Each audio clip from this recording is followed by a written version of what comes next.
만날 그것도 주 주님 만날 그것도 난 알 수 없도 내가 믿고 또 의지함은 내가 믿고 또 의지함 나의 모든 형편을 잘 아시는 주님께서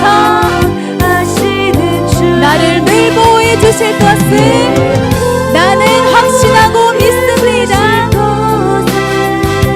나는 확실히 하네. 할렐루야. 오늘도 하나님의 은혜가 우리 가운데 임하실 줄 믿습니다. 아멘. 우리 시간 주의 보좌 앞으로 나아갈 때 나에게 정결한 마음 주시옵소서. 정결한 마음 주시옵소서. 오 주님 정직한 영을 새롭게 하소서.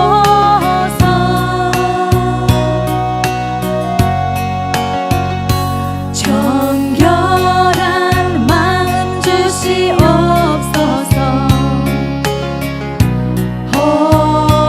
주님 정직한 영을 새롭게 하소서.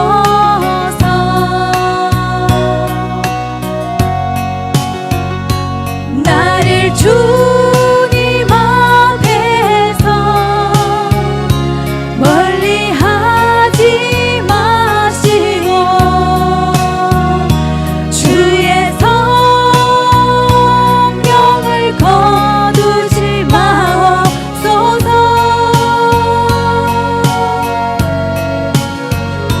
그 구원의 기쁨 다시 회복시키시며 변치 않는 마음 내 안에 주소서. 정결한 마음 주시옵소서. 우리 사모하며 고백합니다. 정결한 마음 주시옵소서. 오 주 내 안에 정직한 영으로 정직한 영을 새롭게 하소서.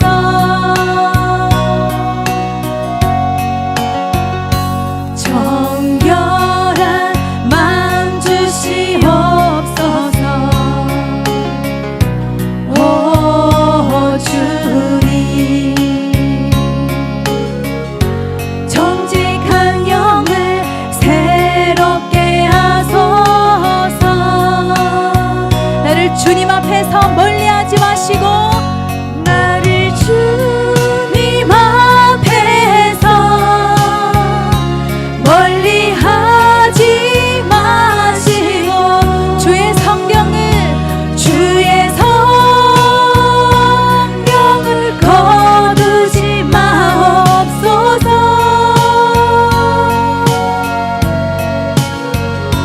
그 구원의 기쁨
주신 그 구원의 기쁨을, 그 구원의 기쁨 다시 회복시키시며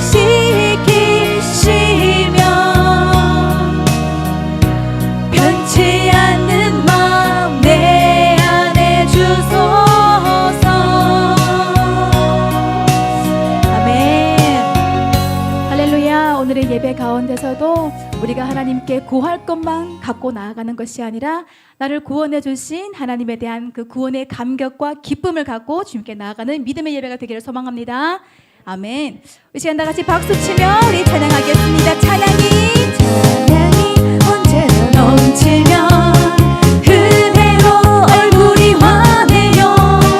성령의 충만한 모습을 서로가 느껴요.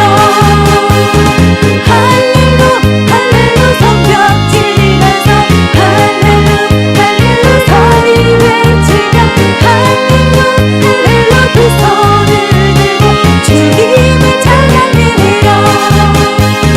감사가 언제나 넘치며 은혜로 얼굴이 환해요. 성령의 충만한 모습을 서로가 느껴. 할렐루야 할렐루 소리 지면서 할렐루 할렐루 소리 외치며 할렐루 할렐루 두 손을 들고 주님을 찬양해요. 사랑이 언제나 넘치며 은혜로 얼굴이 환해요. 성령의 충만한 모습을 서로가 느껴요. 할렐루 할렐루 성벽 치면서 할렐루 할렐루 소리 외치며 할렐루 할렐루 두 손을 들고 주님을 찬양해요. 찬양이 언제나 넘치며 은혜로 얼굴이 환해요. 성령의 충만한 모습 우리 서로가 느껴요. 할렐루 할렐루 성벽 치면서 할렐루 할렐루 소리 외치며 할렐루 할렐루 두 손을 들고 주님을 찬양해요. 감사가 언제나 넘치면 은혜로 얼굴이 환해요. 성령의 충만한 모습을 우리 서로가 느껴요. 서로가 느껴요. 할렐루 할렐루 성벽 치면서 할렐루 할렐루 소리 외치며 할렐루 할렐루 두 손을 들고 주님을 찬양해요. 사랑이 언제나 넘치며 은혜로 얼굴이 환해요. 성령의 충만한 모습을 서로가 느껴요. 할렐루 할렐루 성벽 치면서 할렐루 할렐루 소리 외치며 할렐루 할렐루 두 손 나의 주님을 찬양해요. 기도가 언제나 넘치며 은혜로 얼굴이 환해요. 성령의 충만한 모습을 서로가 느껴요.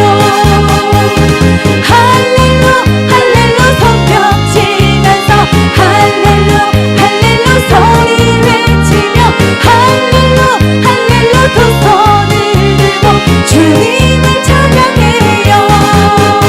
할렐루야. 성령의 충만한 모습은 얼굴이 환한 줄 믿습니다. 아멘. 우리 계속해서 박수치며 찬양합니다. 나를 인도하여 주신 주님 앞에 주는 나를 기르시는 목자요 나는 주님의 귀한 어린 양 꿀을 물면 맑은 시내 물가로 나를 인도하여 주신다. 주는 나의 좋은 목자 나를 그의 어린 양 저를 따라 꿀을 먹여주시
우리 계속해서 우리 천국을 바라보며 나의 영원한 소망이 되신 천국을 바라보며 우리 계속 찬양합니다. 보아라 즐거운 우리 집 밝고도 거룩한 천국에 거룩한 백성들 거기서 영원히 영광에 살겠네. 거기서 기쁘고 즐거운 집에서 거기서 영원히 영광에 살겠네. 앞서간 우리의 친구들 광명한 그 집에 올라가 거룩한 주님의 보좌 찬미로 영원히 즐기네. 거기서 기쁘고 즐거운 집에서 거기서 찬미로 영원히 즐기네. 우리를 구하신 주님도 거룩한 그 집에 계시니 우리도 이 세상 떠날 때에 주님과 영원히 살겠네. 거기서 기쁘고 즐거운 집에서 거기서 주님과 영원히 살겠네. 보아라 즐거운 우리 집 밝고도 거룩한 천국에 거룩한 하나님의 백성들이 거기서 영원히 영광에 살겠네. 거기서 기쁘고 즐거운 집에서 거기서 영원히 영광에 앞서간 우리 친구들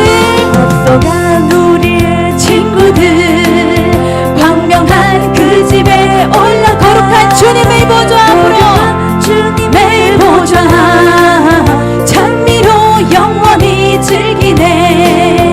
거기서 기쁘고 즐거운 집에서 찬미로 영원히 우리를 구하신 예수님도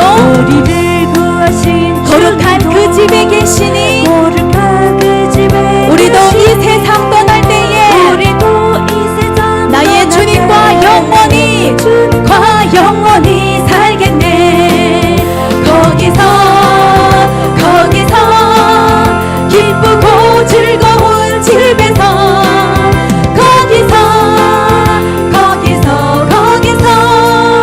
주님과 영원히 우리의 일생이 끝나면 영원히 즐거운 곳에서 영원히 즐거운 거룩한 하나님 아버지 모시고 영원히 기쁘고 즐겁게 살겠네. 거기서 기쁘고 즐거운 집에서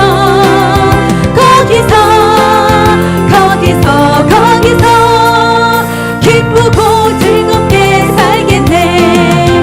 할렐루야. 우리의 신앙은 천국 신앙인 줄 믿습니다. 아픔도 없고 눈물도 없는 천국에서 우리 모두 만나기를 소망합니다. 아멘. 우리를 구원하신 아버지의 사랑 우리 세안 다 같이 찬양하겠습니다.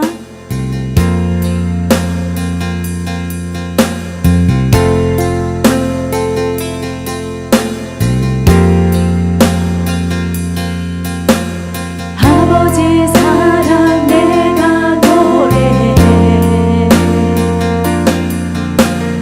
아버지 은혜 내가 노래해 그 사랑 변함없이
아버지의 은혜 내가 노래해.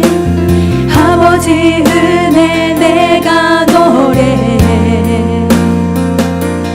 그 사랑 변함없으신 거짓 없으신 성실하신 그 사랑 상한 갈 때 꺾지 않으시는 꺼져가는 등불 끄지 않는 그 사랑 변함없 거짓이 없으신 거짓 없으신 성실하신 그 사랑 그 사랑을 노래합니다. 사랑 그 사랑 그 사랑 날 위해 죽으신 날 위해 다시 사신 예수 그리스도 다시 오실 그 사랑 죽음도 생명도 천사도 하늘의 어떤 권세도 끊을 수 없는 영원한 그 사랑 예수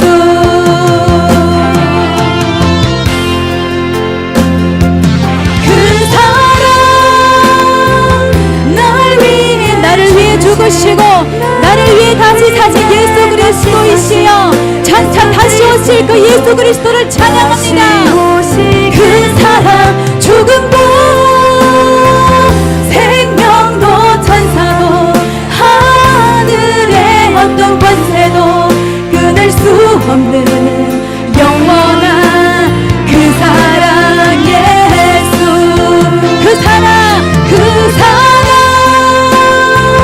날 위해 죽으신 날 위해 다시 사신 예수 그리스도 다시 오실 그 사랑 죽음도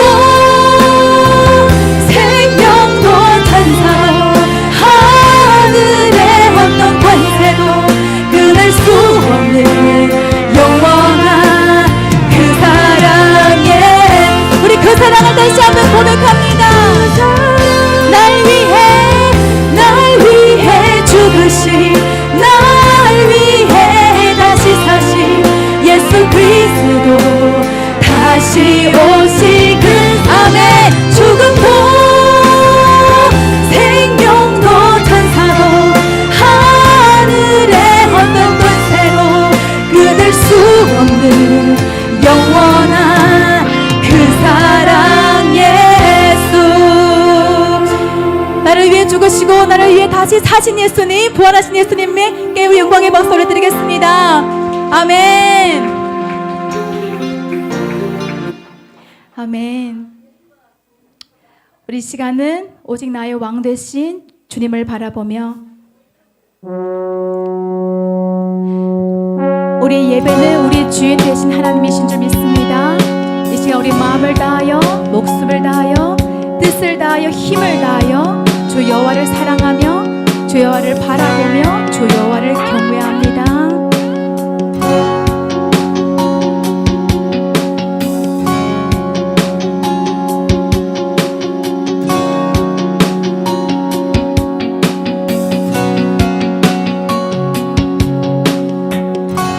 주님만이 왕이십니다.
시간 우리 모두가 마태복음 6장 5절에서 그중에 14절까지죠. 13절까지입니다. 저 여러분 한 목소리로 교독합시다. 제가 5절 먼저 읽을게요. 또 너희는 기도할 때에 외식하는 자와 같이 하지 말라. 그들은 사람에게 보이려고 회당과 큰 거리 어귀에 서서 기도하기를 좋아하느니라. 내가 진실로 너희에게 이르노니 그들은 자기 상을 이미 받았느니라.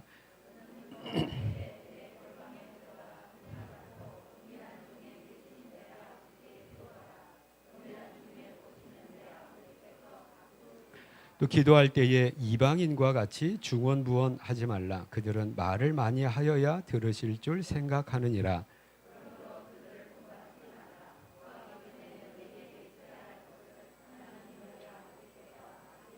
그러므로 너희는 이렇게 기도하라. 하늘에 계신 우리 아버지여, 이름이 거룩히 여김을 받으시오며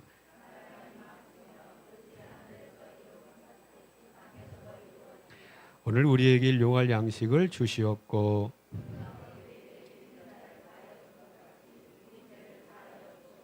우리를 시험에 들게 하지 마시옵고 다만 악에서 구하시옵소서.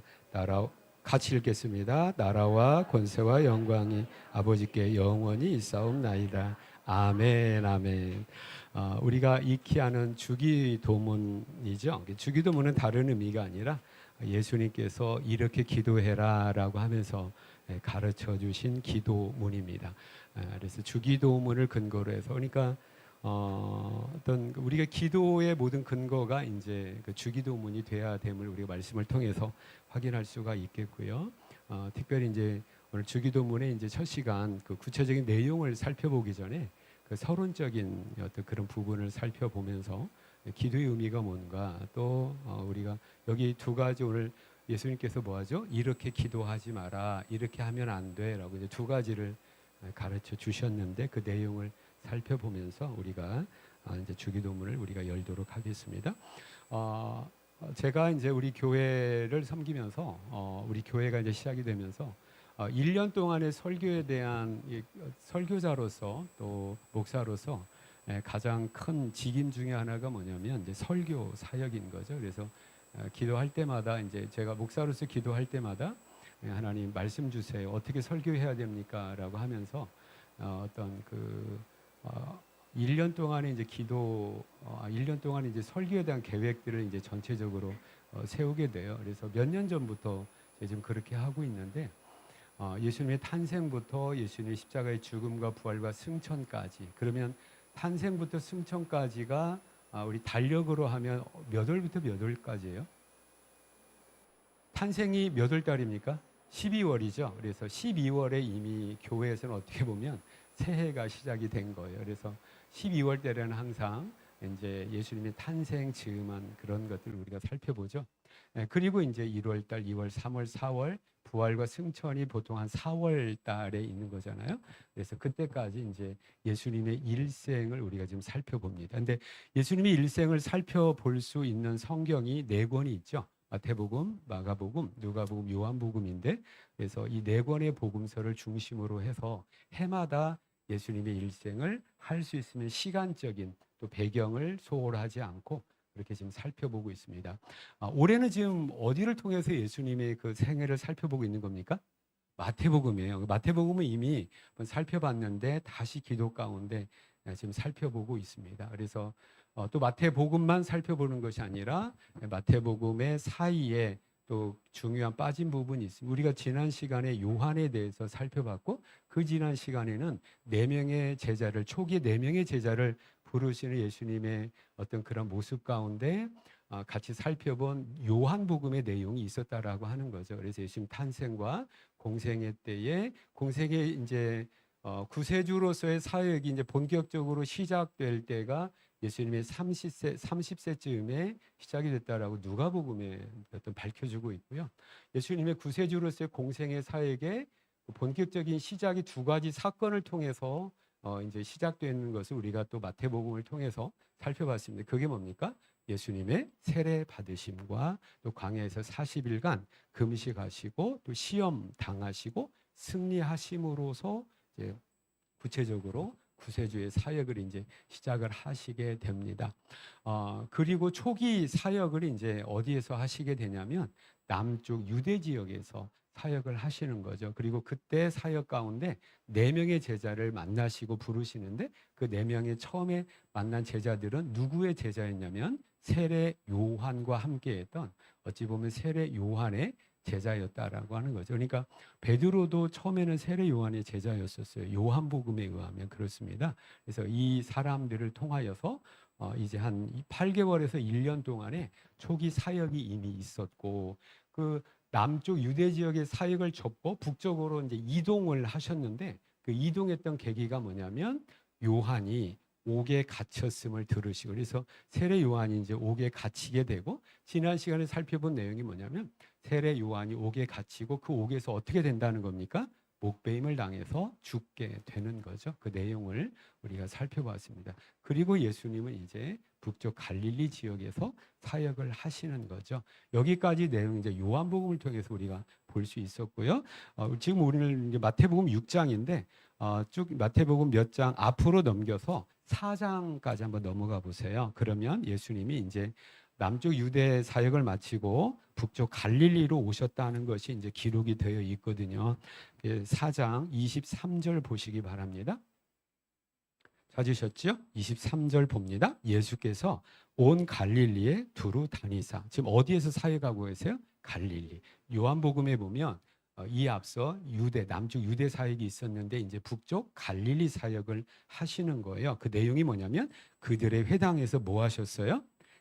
성경 보세요. 그다음에 천국 복음을 뭐 하셨어요? 전파하시고 백성 중에 모든 병과 모든 약한 것을 뭐 하셨어요? 이처럼 예수님은 다니시고 가르치시고 전파하시고 고치셨다라고 하는 거예요.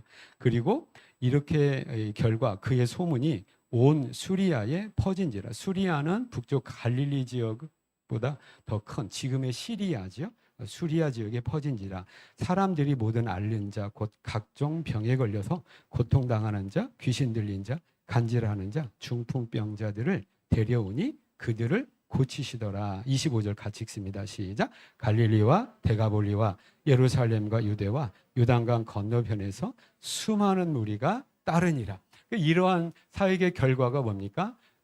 그 더 넓은 지역에서 갈릴리 지역뿐 아니라 더 넓은 지역의 사람들이 예수님께 와서 우리 표현대로 하면 나도 예수 믿을 거예요. 나도 예수 믿을게요. 라고 하면서 예수님을 따르게 되었다라고 하는 거예요. 그리고 5장 1절을 한번 보시기 바랍니다. 예수께서 무엇을 보시고 무리를 보시고 산에 올라가 앉으시니 라고 하는. 그러니까 이 5장 1절에 나와 있는 무리는 어떠한 무리냐면 4장 25절에 각 동네에서 각 지역에서 예수님을 따르겠다라고 모여온, 우리 표현대로 하면 나 예수 믿을 거예요 라고 하면서 믿음을 결단하고 예수님께로 온 사람들이라는 거고, 이 사람들을 향하여서 예수님께서 어디에서? 산 위에 올라가 앉으시고 가르쳐 이르시되, 이걸 뭡니까? 산 위. 자, 한국말로 산 위가 뭐예요? 산상. 그 다음에 귀한 복음을, 귀한 가르침을 주셨다라고 하는 것이 뭐냐면 보훈. 그래서 산상보훈이라는 말이 여기서 나옵니다. 여러분 산상보훈이라고 들어보셨나요? 산 위에서 예수님께서 가르침을 베풀어 주셨다. 이걸 산상보훈이라고 하는 건데, 이 산상보훈은 마태복음 5장에서 시작을 해서 5장과 6장과 7장까지로 되어 있는 거예요. 그렇다면 오늘 우리가 이제부터 우리가 살펴볼 본문은 몇 장입니까? 오늘 6장 5절부터예요. 그러면 이 6장, 그러니까 예수님께서 가르쳐 주신 주기도문은 어디에 포함되어 있냐면 산상보훈에 포함되어 있다라고 하는 거야. 이 배경이 중요한 이유가 뭐냐면 복음을 전혀 모르고 예수님을 전혀 모르고 복음을 들어야 되고 구원받아야 될 사람들에게 기도를 가르쳐 준 것이 아니라 예수를 믿게 되었고 예수를 믿는 믿음의 삶을 살게 된 사람들에게 기도를 가르쳐 줬다라는 거 아는 것이죠. 이러한 배경을 가지고 우리가 본다면, 그러면 여러분 저를 한번 보시겠습니까? 그럼 이 사람들 예수님을 따르기 이전에, 이제 예수님을 따른다라고 지금 온 거잖아요. 예수님을 따르기 이전에 그 지금 기도를 이렇게 기도해라고 기도를 가르쳐 줬는데, 이 사람들은 그럼 이전에 기도를 했어요? 안 했어요? 안 했습니까? 기도를 했던 사람들이에요. 기도를 했는데 성경에 의하면 잘못된 기도를 하는 사람. 여러분, 저와 여러분도 마찬가지입니다. 저는 영적인 배경이 참 180도가 이렇게 확 변한 굉장히 극적인 변화가 있었던 어떤 영적인 어떤 배경이 있는데, 저는 가끔 얘기하잖아요. 저는 저희 어렸을 때의 가장 어렸을 때의 기억이 뭐냐면, 저는 저희 가족이 어떠한 절에서 살았다는 거예요. 저는 절에서 살았어요. 그래서 한 번은 어렸을 때를 기억하니까 뭐 다른 기억이 없이 제가 혼자 막 그 넓은 절을 막 다니고, 절 두에 있는 산에 올라가서 진달래 꽃을 꺾어서 그다음에 바카스병에 꽂아서 부처님 앞에 드리고, 이런 기억이 저에게 있는 거예요. 그래서 어머니한테, 어렸을 때겠죠. 어머니, 엄마, 그때는 엄마라고 했죠. 엄마. 내 가장 어렸을 때의 기억이 우리가 절에서 살았던 기억인데, 우리 절에서 살았던 거 맞아? 라고 했는데, 절에서 살은 게 맞다고 하더라고요. 저희 고모부님이 스님이었다는 거예요. 고모부님이 이제 스님인데, 고모부님과 관련된 절에 우리 부모님이 이제 저와 함께 살았던 겁니다. 뭘 얘기하고자 하면, 저는 그래서 그때 또 뭐 했어요? 기도했어요. 어렸지만은. 그래서 부처님 먼지 쌓이면 걸레가 아니라 이제 수건을 가지고 부처님도 닦아드리고, 그다음에 또 어떤 병, 아까 말씀드렸잖아요. 진달래 꽃 꺾어서 바카스병 아시잖아요. 바카스병에 꽂아가지고 부처님 앞에 놓고 부처님 앞에 절도 하고, 나중에 이제 회개를 했지만 그게 다 뭡니까? 일종의 기도입니다. 그래서 기도했었어요. 그런데 그러니까 저의 입장에 의하면 교회 가니까 이렇게 기도해라고 하는 거죠. 누가?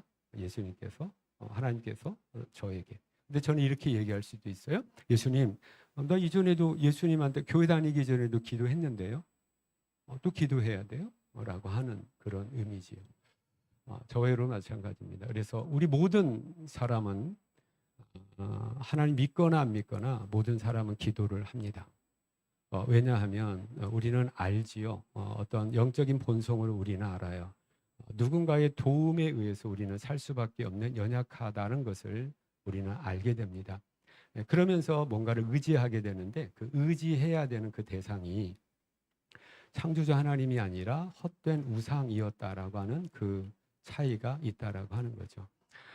저는 여기서 그 우상이 참되느냐, 여호와 하나님이 참된가를 이제 논의하지는 않겠습니다. 여기서 보면은 하나님을 믿게 된 저와 여러분이 어떠한 기도를 통하여서 하나님 앞에 나아가야 될 것인가라고 하는 거예요.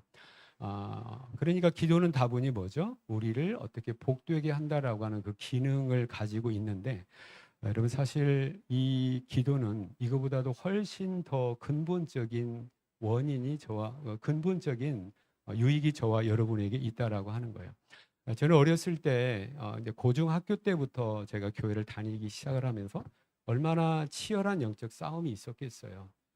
그냥 제가 나가고 싶어서 나간 어떤 그런 교회도 아니었는데, 거의 반강제적으로 나가게 되었는데, 그래서 저는 할 수만 있으면 교회를 나가지 말아야 되겠다, 예수 믿지 말아야 되겠다는 근거를 찾으려고 한동안 교회에서도 노력을 했던 기억이 납니다.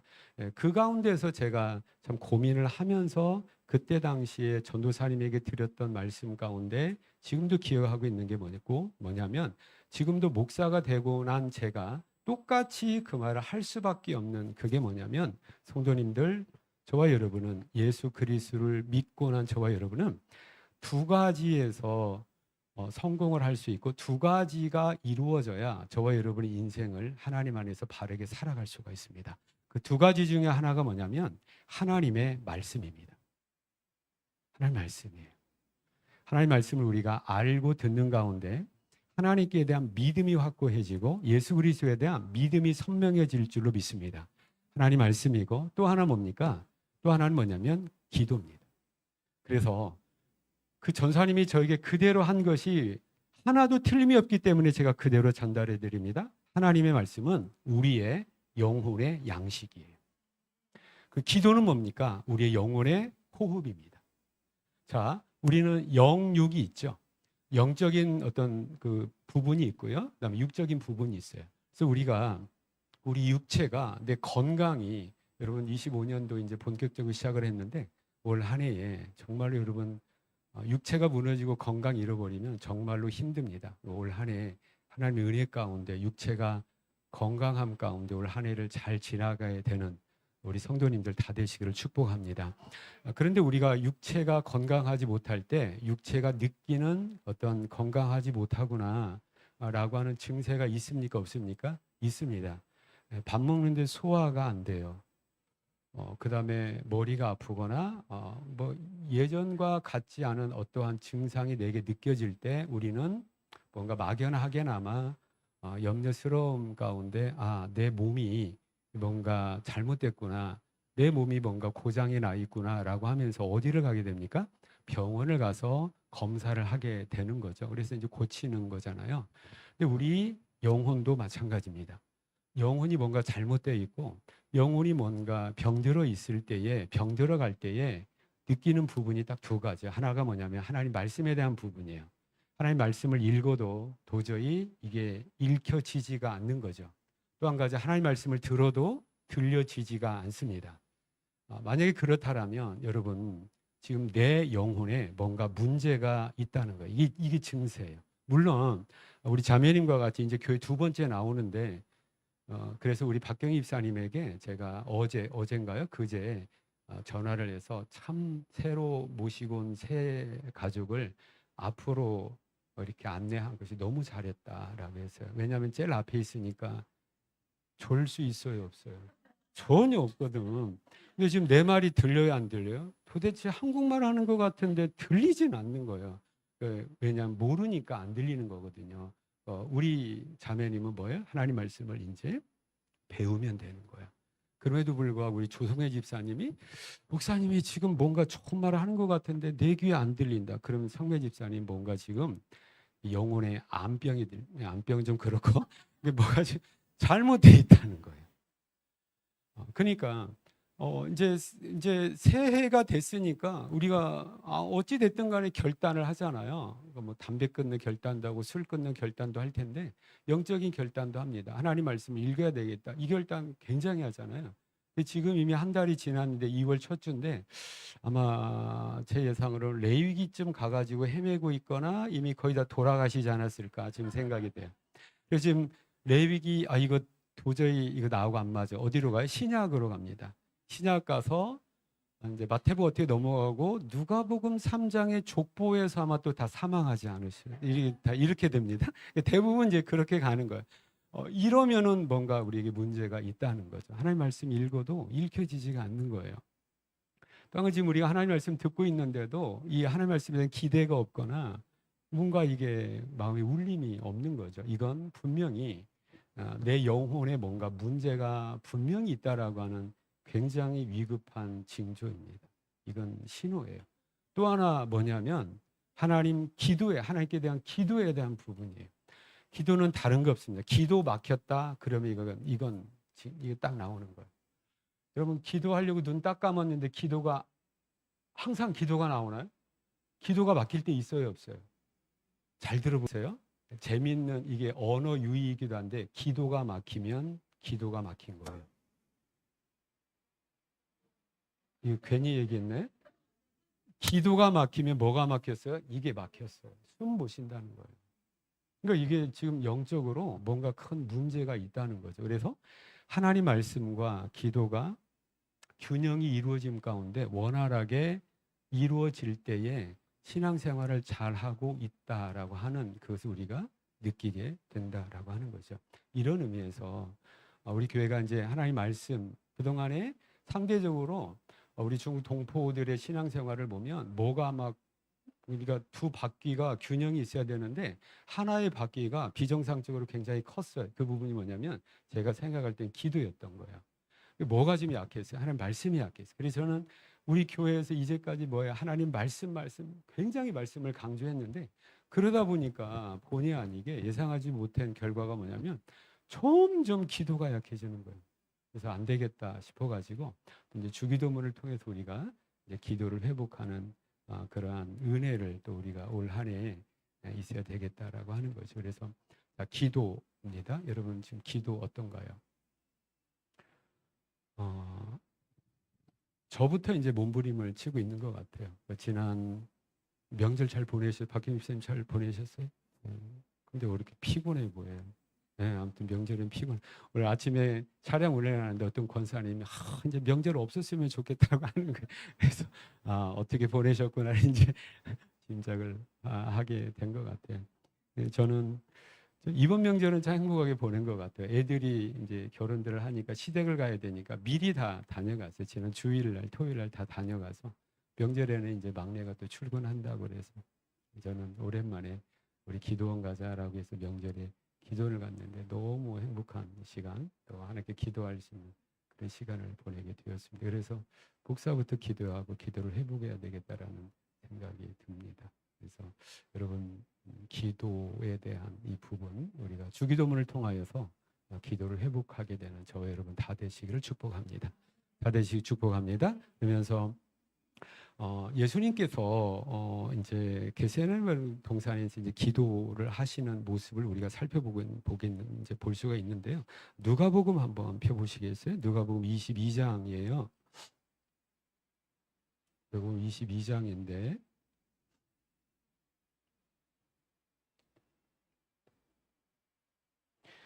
오늘 결론적인 부분을 이제 서두에 얘기하고 이제 나머지를 이제 설명해드리도록 할 겁니다. 누가복음 22장 39절이에요. 예수님께서 이제 십자가를 앞에 두고 이제 날 세면 십자가 지셔야 되거든요. 십자가를 앞에 두고 겟세마네 동산에서 이제 기도를 하시는 장면인데 39절부터 시작을 합니다.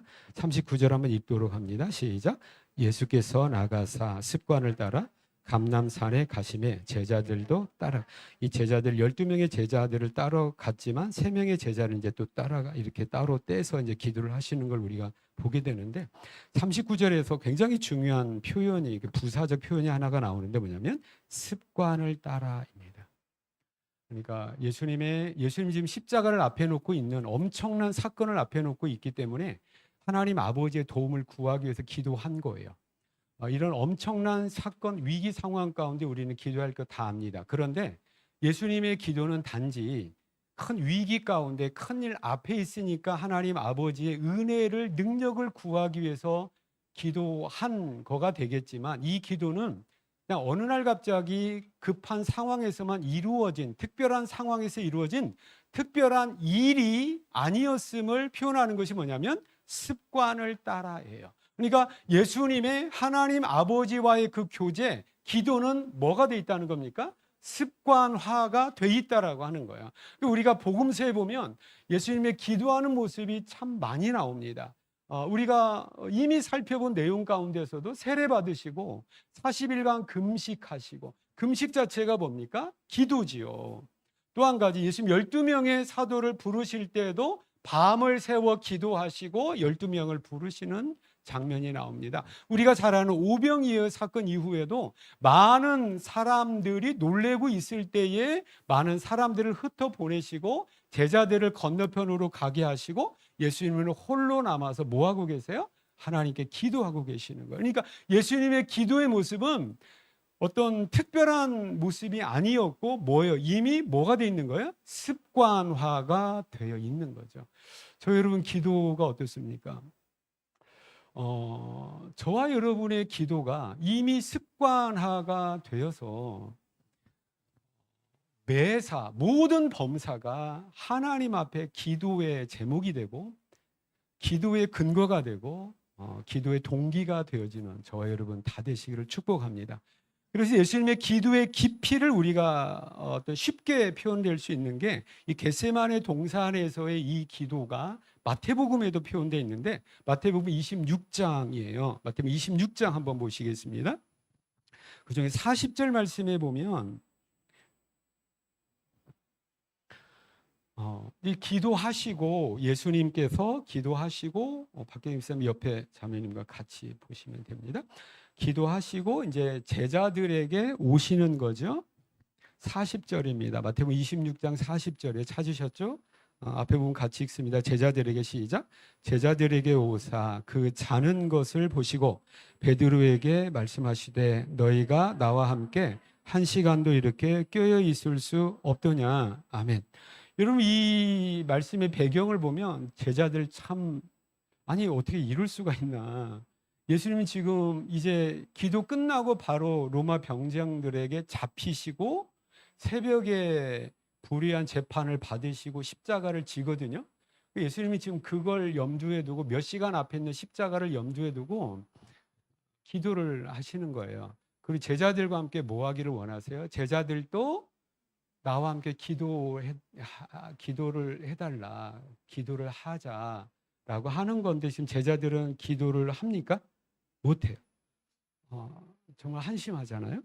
그래서 제자들에게 오사 그 자는 것을 보시고 베드로에게 말씀하시되 너희가 나와 함께 어떻게? 한 시간도, 이거 한 시간이라는 의미가 뭘까요? 그야말로 우리 시간의 한 시간 60분이에요. 한 시간도 기도할 수가 없어? 여러분 이 예수님의 이 말씀을 그대로 우리 교회에 한번 적용해 보면 어떨까요? 25년도 우리 교회를 통해서 영혼 구원할 일이 참 많고 24년도와는 다르게 25년도에 우리가 또 주님의 일을 감당해야 될 것이 새로운 일과 더 많은 일이 분명히 있을 줄 믿습니다. 그런데 기도 안 해? 이거예요. 그런데 한 시간도 기도를 안 하는 거야? 이건 주님 볼 때에 책망이면서 굉장히 의아하신 거죠. 아니 어떻게 그래? 이런 의미이죠. 여러분 이 예수님 말씀을 여러분의 가정과 여러분의 기업에 한번 적용해 보세요. 엊그저께 명절날 마냥 기쁘고 마냥 행복할 수만은 없었을 거예요. 왜냐하면 여전히 우리 예수 믿는 사람으로서 믿지 않는 우리 부모님 생각하면 여러분 잠을 설쳐야 되는 거 아니에요? 우리 사랑하는 형제 자매들 여전히 예수 믿지 못하고 있는 상황을 보면 여전히 가슴 아픕니다. 그런 가정의 형편이 있는데 근데 한 시간도 기도 안 해? 이게 누구 말이에요? 제 말 아닙니다. 예수님 말씀인 거예요. 아니 여러분 가정이 지금 그 상황인데 한 시간도 기도를 안 하는 거야? 라는 거죠. 여러분 기업은 어떻습니까? 요즘에 성도들 신방하면서 또 여러 기도를 부탁드리면서 굉장히 많은 기도 요청과 신방을 통해서 알게 된 게 뭐냐면 전 세계의 경제와 함께 한국 경제가 정말로 힘들어졌구나. 일자리가 없는 거죠. 또 일을 했어도 월급을 어떤 못 받는 거죠. 임금이 체불되는 경우가 참 많은 것 같아요. 그래서 죽겠다는 소리밖에 없어요. 그런데 예수님 이 상황이 뭐라고 하세요? 그렇게 죽겠는데 한 시간도 기도 안 해? 이거죠. 여러분 기도 회복해야 됩니다. 깨닫기를 축복합니다. 저는 오늘 설교를 묵상하면서 갑자기 이 사진이 생각이 났어요.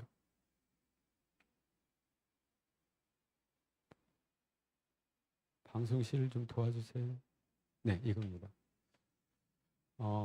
이게 누군지는 저 몰라요. 이게 그 어떤 이제 유튜브나 인터넷에 어머니의 기도하면 거의 예배 없이 나오는 사진 중에 한 장이에요. 근데 이 사진을 보고 너무너무 은혜를 받아요. 이게 제가 생각할 때 한국의 70년도와 80년도의 모습, 물론 60년도도 있었겠죠. 제 기억으로는 이제 70년, 80년도의 모습입니다. 그리고 제가 이 사진을 볼 때마다 한국이 이것 때문에 살았고 이것 때문에 지금 한국이 살고 있구나 그런 거예요. 여러분 우리가 살고 있는 대한민국은 원래부터 이런 나라가 아닙니다. 이런 나라라고 했을 때에 이렇게 자유롭게 경제 활동을 자유롭게 하면서 풍요로운 삶을 살았던 이 시절이 제가 볼 때는 여러분 30년이 안 돼요. 저는 65년도에 태어나서 그 시절을 어렸을 때부터 겪어왔기 때문에 압니다. 조금 이전에 과거로 돌아가 보면 일제 36년 동안에 정말로 국민들의 모든 정신은 완전히 황폐해 있었어요. 그리고 해방이 되고 대한민국이라는 나라가 세워지고 딱 2년 있다가 또 전쟁을 했습니다.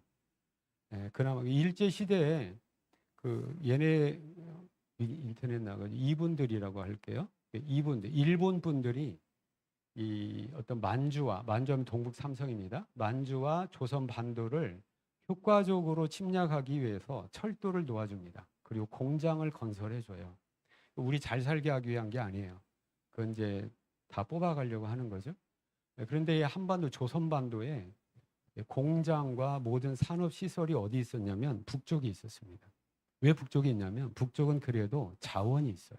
자원을 이용해서 공장이 돌아가야 되니까.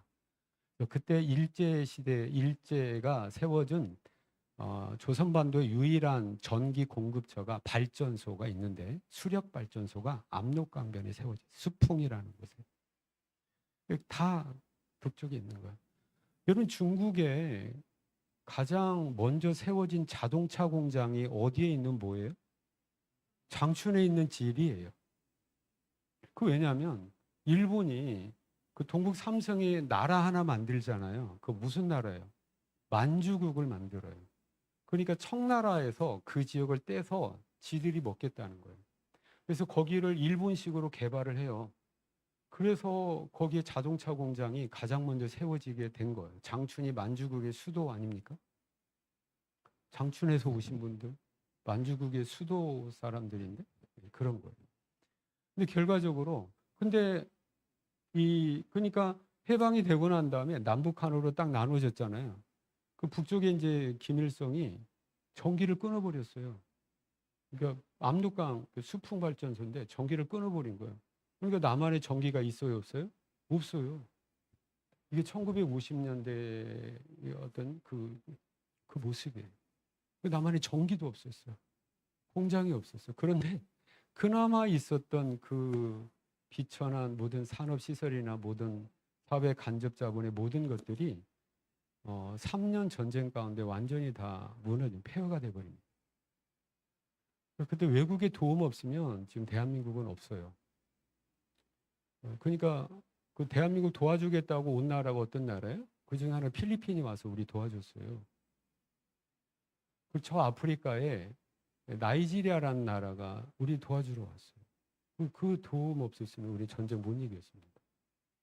그리고 전쟁 끝나고 우리 어떻게 했어요? 먹고 살 게 없잖아요. 그럼 어때요? 미군이 실어다 주는 밀가루 먹고 살았어요. 이게 53년 이후의 모습이에요. 그러니까 지금도 70년대, 80년대 초반까지만 해도 북한보다 대한민국이 못 살았습니다. 지금 완전히 뒤집어졌어요. 그 원인이 뭘까? 전 세계적으로 이걸 대한민국이 이룬 이러한 성과를 한강의 기적이라고 합니다. 기적이래요. 기적이라는 건 뭐죠? 설명이 안 된다는 거예요. 사실 설명이 안 돼요. 2차 대전 이후에 독일이 패망하고 일본이 패망하면서 식민지였던 많은 나라들이 이제 독립을 하게 됩니다. 그리고 굉장히 많은 나라들이 주권을 가지게 되고 나라를 세우게 되는데 그 엄청나게 많은 나라 중에 거의 유일하게 경제적으로 또 사회적으로 중진국과 선진국을 간 나라가 대한민국밖에 없다라고 해요. 이런 모든 것들 우리는 뭐예요? 민족성에서 찾잖아요. 민족성입니까? 우리나라 민족같이 쌈 좋아하고 서로 협력 안 하는 민족이 어디 있어? 게으른 민족이 어디 있냐고. 우리가 부지런하다고요? 왜 부지런할까요? 부지런하지 않으면 굶어 죽으니까 어쩔 수 없이 서대는 거예요. 부지런한 게 아닙니다. 우리는. 자원이 뭐가 있나요? 설명할 근거가 아무것도 없어요. 오직 뭡니까? 저 어머니의 모습에서 우리는 답을 찾아야 돼요. 그게 뭡니까? 하나님의 은혜입니다. 하나님의 은혜예요. 제가 이것을 예수 믿고 난 다음에 이걸 확신하게 되었고, 그리고 제가 그 느낌을 가지고 98년도에 이제 파송에 대해서 중국을 갔는데 중국의 이 모습이 그대로 있는 거예요. 그래서 저는 그때 이미 확신했어요. 중국 하나님 축복한다. 이 믿음 끝까지 가면 중국은 하나님 축복한다. 하나님 축복했어요? 안 했어요? 했어요. 중국의 지금까지 이룬 성과를 다른 원인에서 찾아 우리는. 대한민국도 마찬가지예요. 뭐 대통령이 어떻고 뭐 물론 그렇습니다.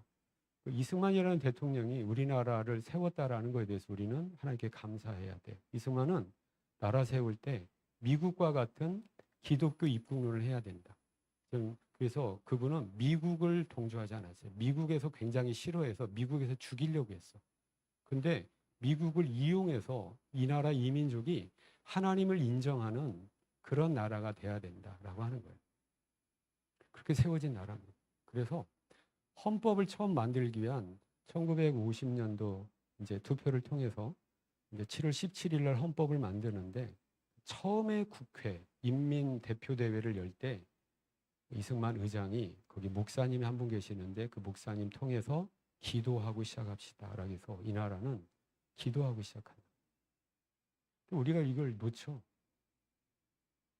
그러니까 그 기적이라고 표현하는 모든 설명이 안 되는 그 기적이라고 하는 그 큰 차이가 뭡니까? 하나님이 축복하셨다라고 하는 거예요. 그리고 하나님이 축복할 수밖에 없었던 이 나라 이민족의 그 모습은 뭐냐면 하나님 백성들의 기도하는 이 모습이에요. 하나님께서 이 나라의 민족을 안 지켜주면 이 나라의 민족은 얼마나 언제든지 끝납니다. 우리에게 먹을 것 주지 않으면 우리는 소나무 껍질 벗겨 먹어야 되고 또 풀뿌리 캐 먹어야 됩니다. 여전히 미국이 싫어다 주는 밀가루 먹어야 됩니다. 우리 축복해 주세요. 이런 간절함과 이러한 기도가 있었어요. 그리고 대한민국이 이것 때문에 여기까지 왔습니다. 믿기를 축복합니다. 그런데 지금 작금의 대한민국은 지금 제가 볼 때는 굉장히 큰 위기예요. 풍전등화, 바람 앞에 등불과 같아요. 왜냐하면 이걸 잃어버렸어요. 마치 우리가 그냥 이전부터 옛날부터 우리는 잘 살았다라고 잘 살 수밖에 없는 민족이라고 착각을 하고 있는 거예요.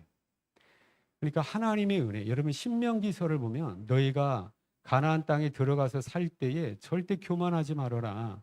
내가 이 땅을 너희에게 준 것을 잊어버리지 말아라. 그거 잊어버리면 너희 망한다 했는데 지금 대한민국이 다 그 꼴입니다. 그 꼴하지. 여러분 뭐 대통령이 어떻게 되고 이보다 더 근본적인 문제는 하나님 백성, 한국의 교회가 너무 교만해.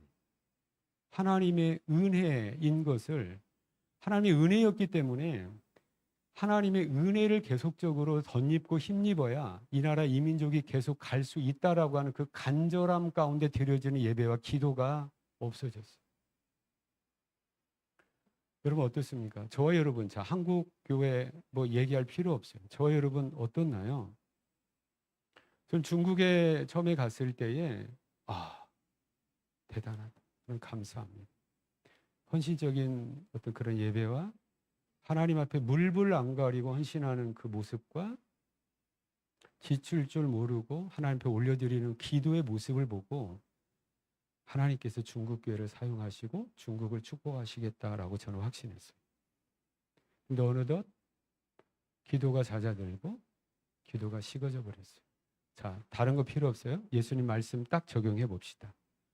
이런데 1시간도 나와 함께 기도를 못 하느냐? 여러분 하루에 1시간 이상 기도하시는 분 계세요? 주님 말씀대로만 하자고요. 1시간 기도하십니까? 그럼 저와 여러분은 뭐예요? 이 말 듣게 돼요.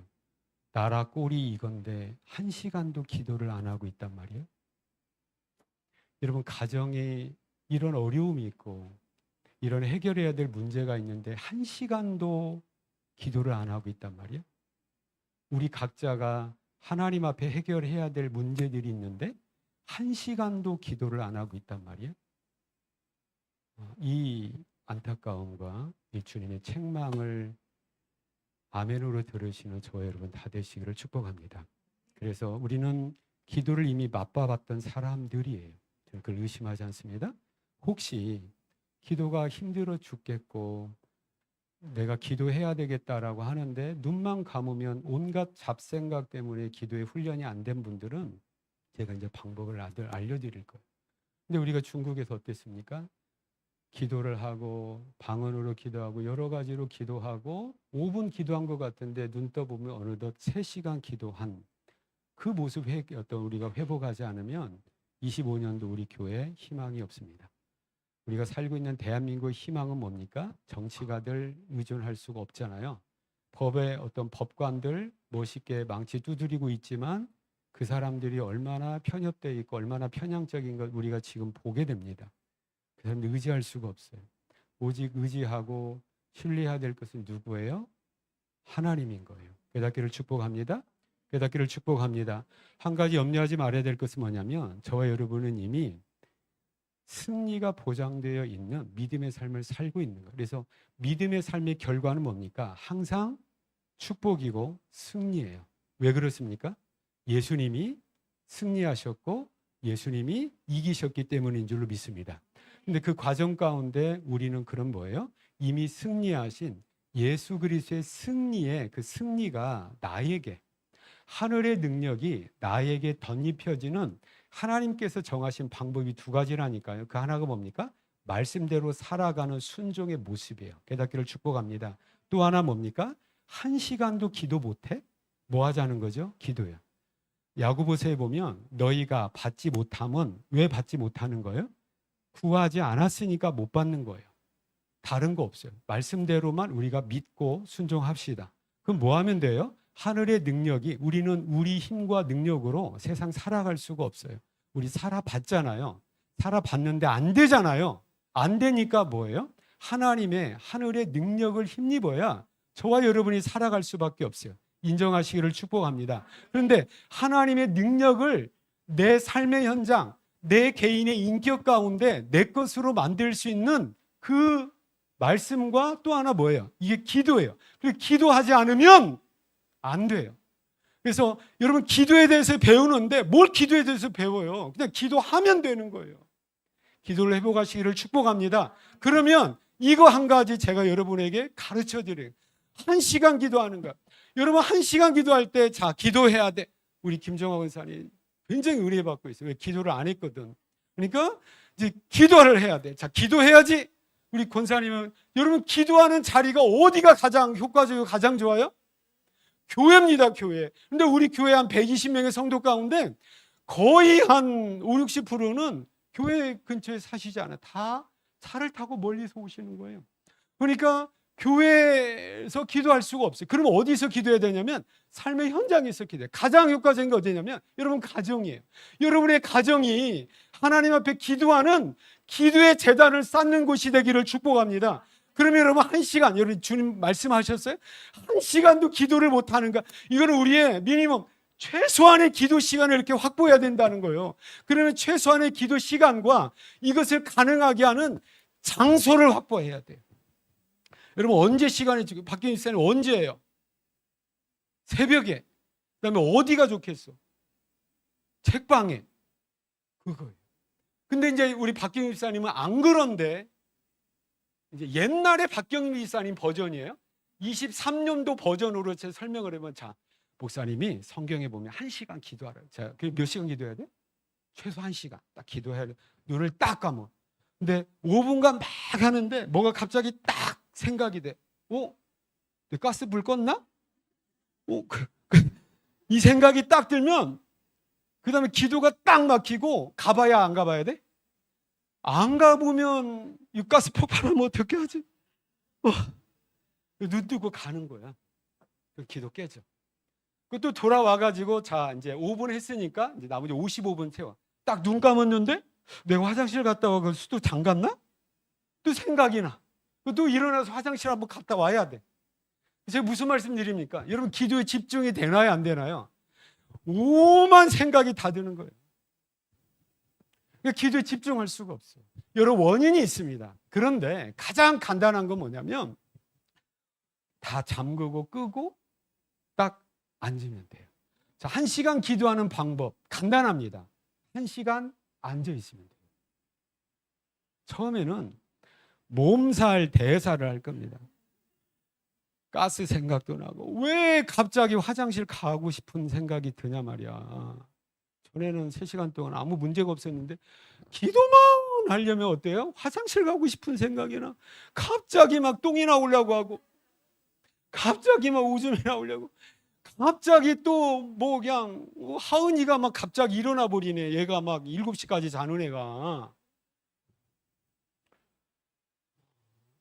장소를 확보하고 시간을 확보해야 돼. 깨닫기를 축복합니다. 또 하나, 1시간 기도하는 방법 간단합니다.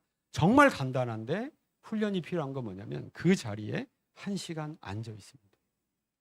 1시간 앉아 있. 1시간 앉아 있기 쉽지 않습니다. 왜 그런지 이 훈련이 안 되면 5분 기도하면 도대체 기도거리가 없어져요. 나머지 55분 뭘로 채울 거야? 이게 쉽지가 않은 거예요. 근데 신기한 것은 뭐냐면 채워져요. 채워져. 남편 욕도 했다가 시어머니 원망도 했다가.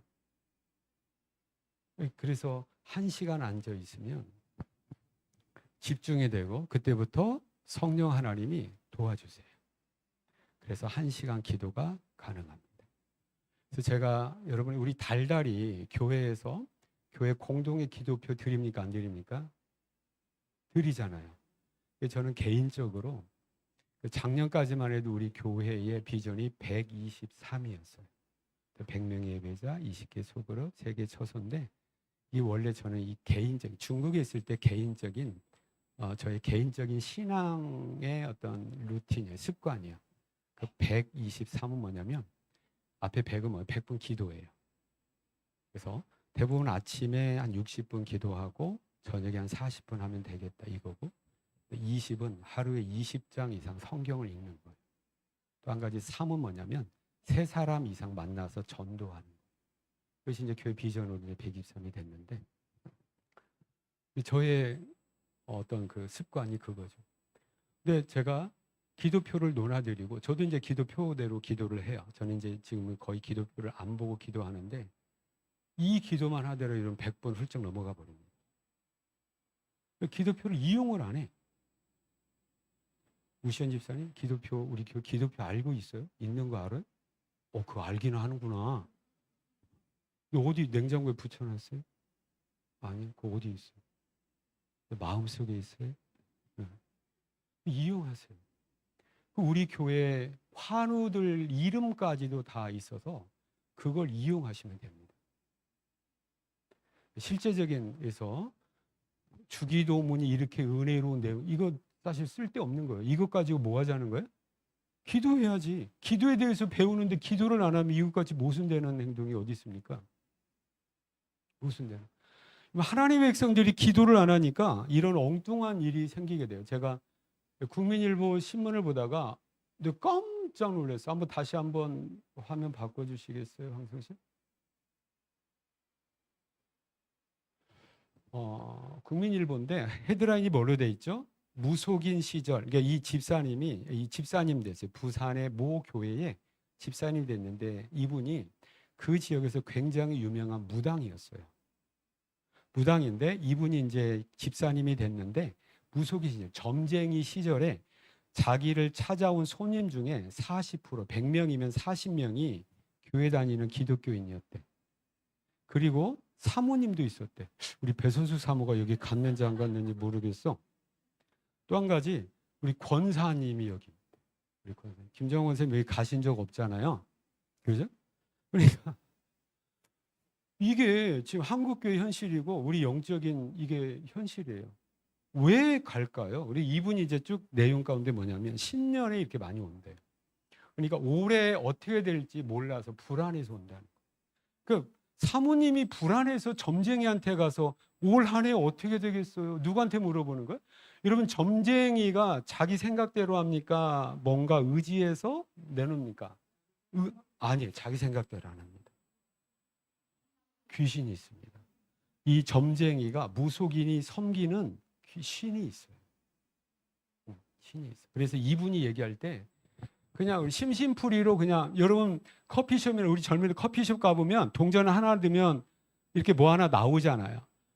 그것만 하더라도 이분 표현에 그것만 하더라도 내 영혼을 사탄에게 넘기는 거래요.